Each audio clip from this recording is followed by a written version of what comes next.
Chers fidèles, hello brother, bonjour mon frère.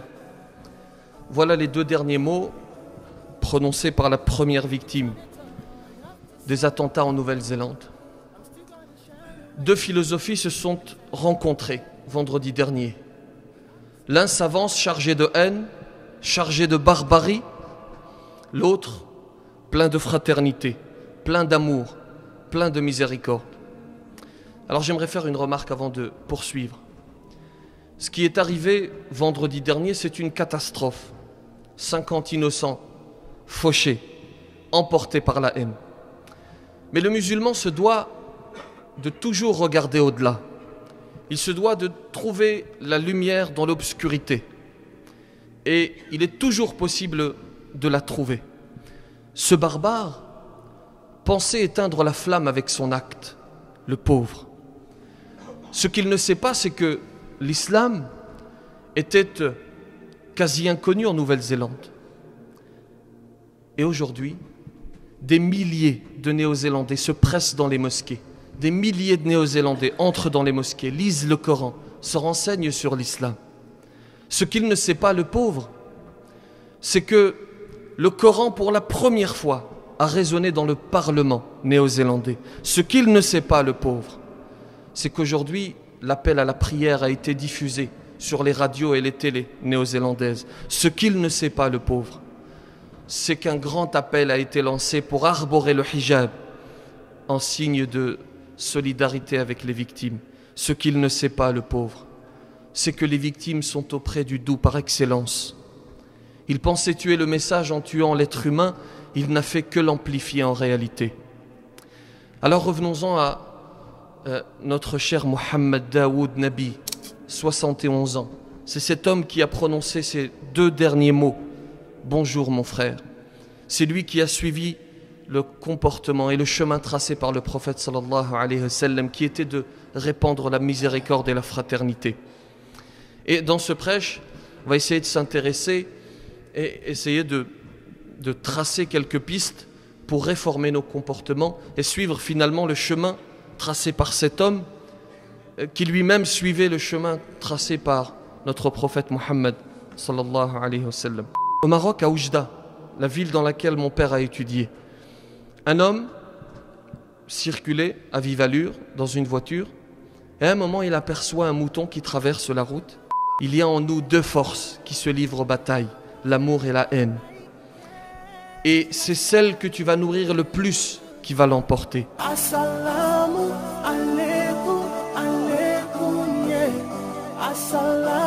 Dieu dit dans le Coran: وَسَارِعُوا إِلَى مَغْفِرَةٍ مِّن رَّبِّكُمْ وَجَنَّةٍ عَرْضُهَا السَّمَاوَاتُ وَالْأَرْضُ أُعِدَّتْ لِلْمُتَّقِينَ الذين ينفقون في السراء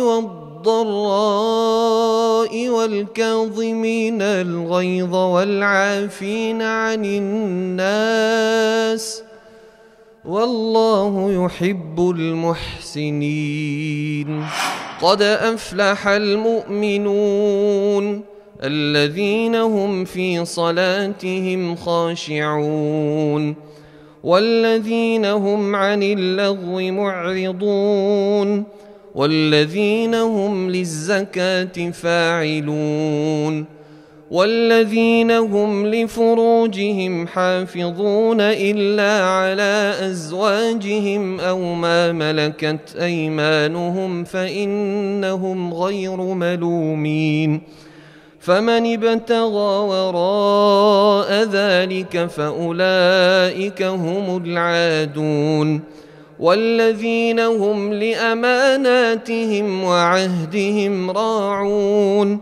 والذين هم على صلواتهم يحافظون أولئك هم الوارثون الذين يرثون الفردوس هم فيها خالدون. Un mystère d'abord. Vous avez certainement vu, entendu cet homme qui s'appelle Farid, qui a perdu son épouse dans l'attentat, cette héroïne qui s'est sacrifié pour le sauver. Il a dit quelque chose de particulier.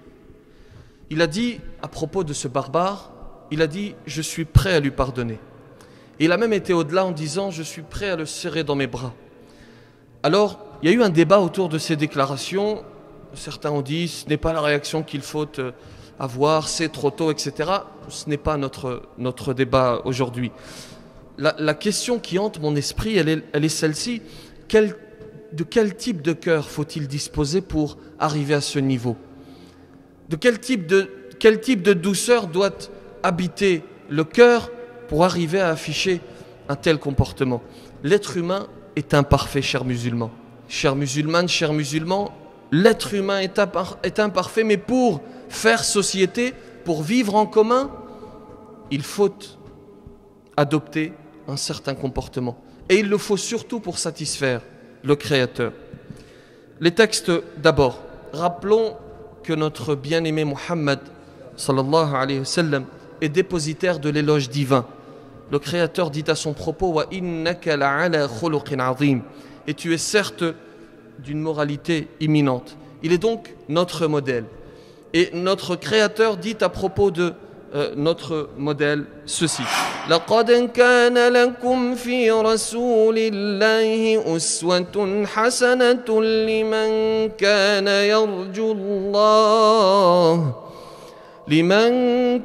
يرجو الله واليوم الآخر وذكر الله كثيرا.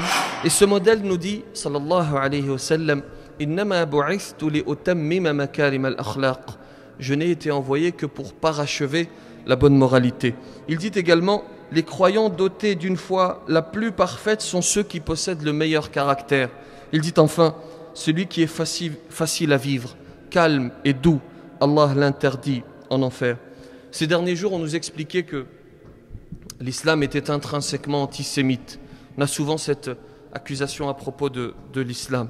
Or, Dieu dit dans le Coran, ولا تجادلوا أهل الكتاب إلا بالتي هي أحسن إلا الذين ظلموا منهم وقولوا آمنا بالذي أنزل إلينا وأنزل إليكم وإلهنا وإلهكم واحد ونحن له مسلمون.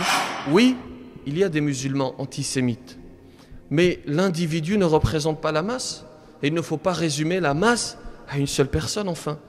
Preuve, s'il en fallait, cet échange entre Ali, karramallahu wajha, vous connaissez le récit très certainement, cet échange entre le calife à l'époque et un juif, chez qui Ali, le calife, va reconnaître son bouclier et lui dire « Mais il s'agit de mon bouclier ?»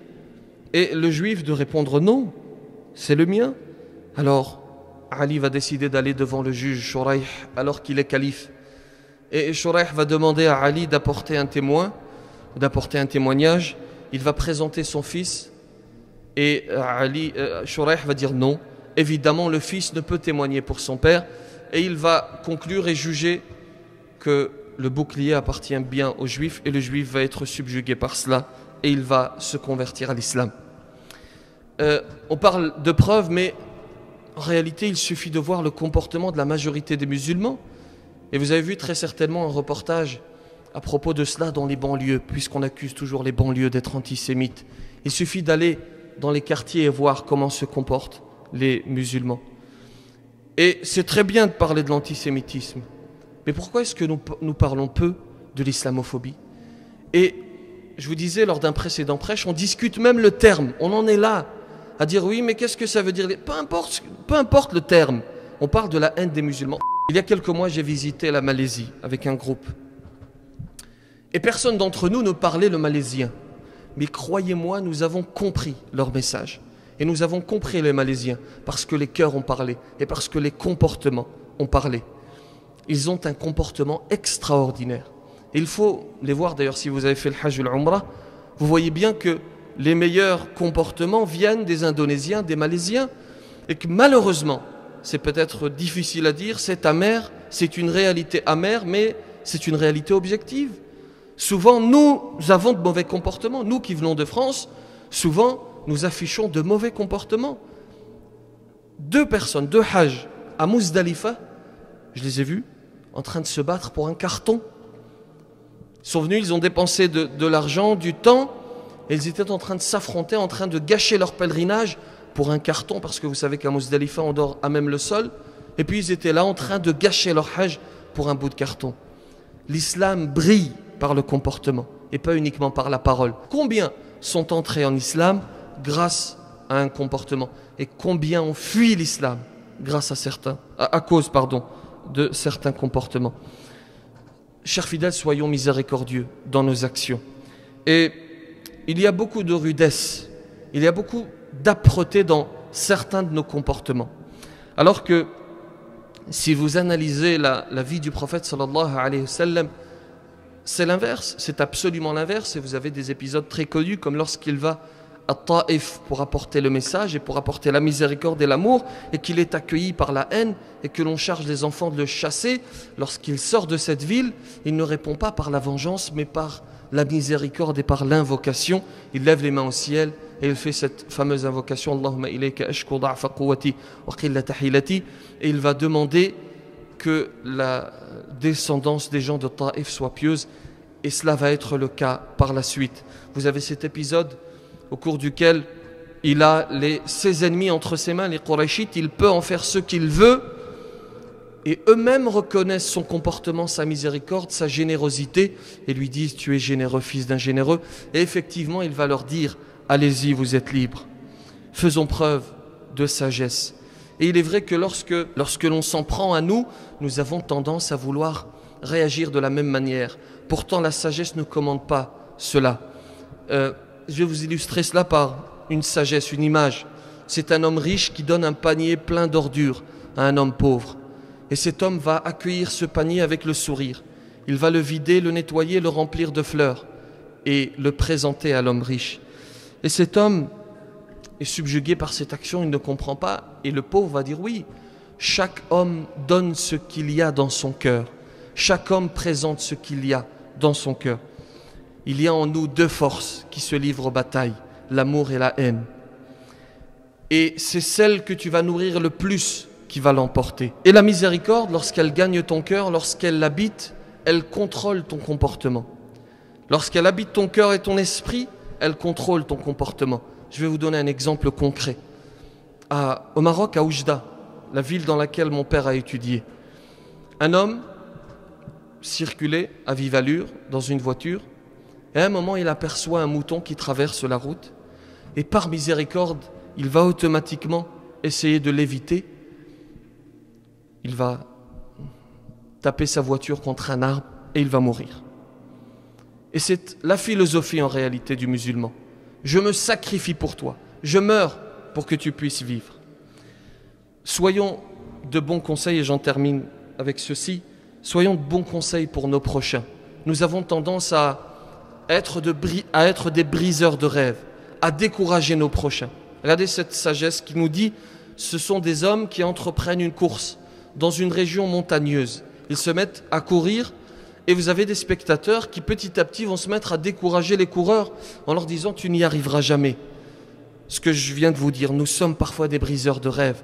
Tu n'y arriveras jamais. Et petit à petit, les coureurs, au vu de la difficulté et du commentaire des spectateurs, vont se mettre petit à petit à abandonner la course et un seul va réussir. Et lorsque l'on s'intéresse au secret de sa victoire, il se rend compte qu'en réalité, il était sourd, qu'il n'entendait pas ce qu'on lui disait. Pour terminer, à propos du bon comportement, un conseil aux parents sous forme d'image. C'est un père qui donne une bouteille à son fils dans laquelle il y a une orange. Et il demande à son fils de la retirer de la bouteille. Évidemment, il n'y arrive pas et le fils se pose la question, mais comment cette orange a-t-elle pu entrer dans la bouteille? L'orifice est trop petit pour qu'elle puisse entrer. Et il va lui livrer le secret et lui dire, regarde, il prend une bouteille vide, il va dans le jardin, il a un oranger et il attache la bouteille à une branche, de sorte à ce que l'orange grandisse au sein de la bouteille. Comprenez? Et au bout d'un certain temps, l'orange va grandir. Et il va lui dire, c'est la même chose avec le comportement, le bon comportement. Lorsque tu plantes le bon comportement dans le cœur et l'esprit de ton fils, de ta fille, avec le temps, il devient aussi difficile d'extraire, d'éliminer ce bon comportement, il devient aussi difficile de faire cela que d'extraire l'orange de la bouteille, qu'Allah subhanahu wa ta'ala nous accorde le meilleur des comportements.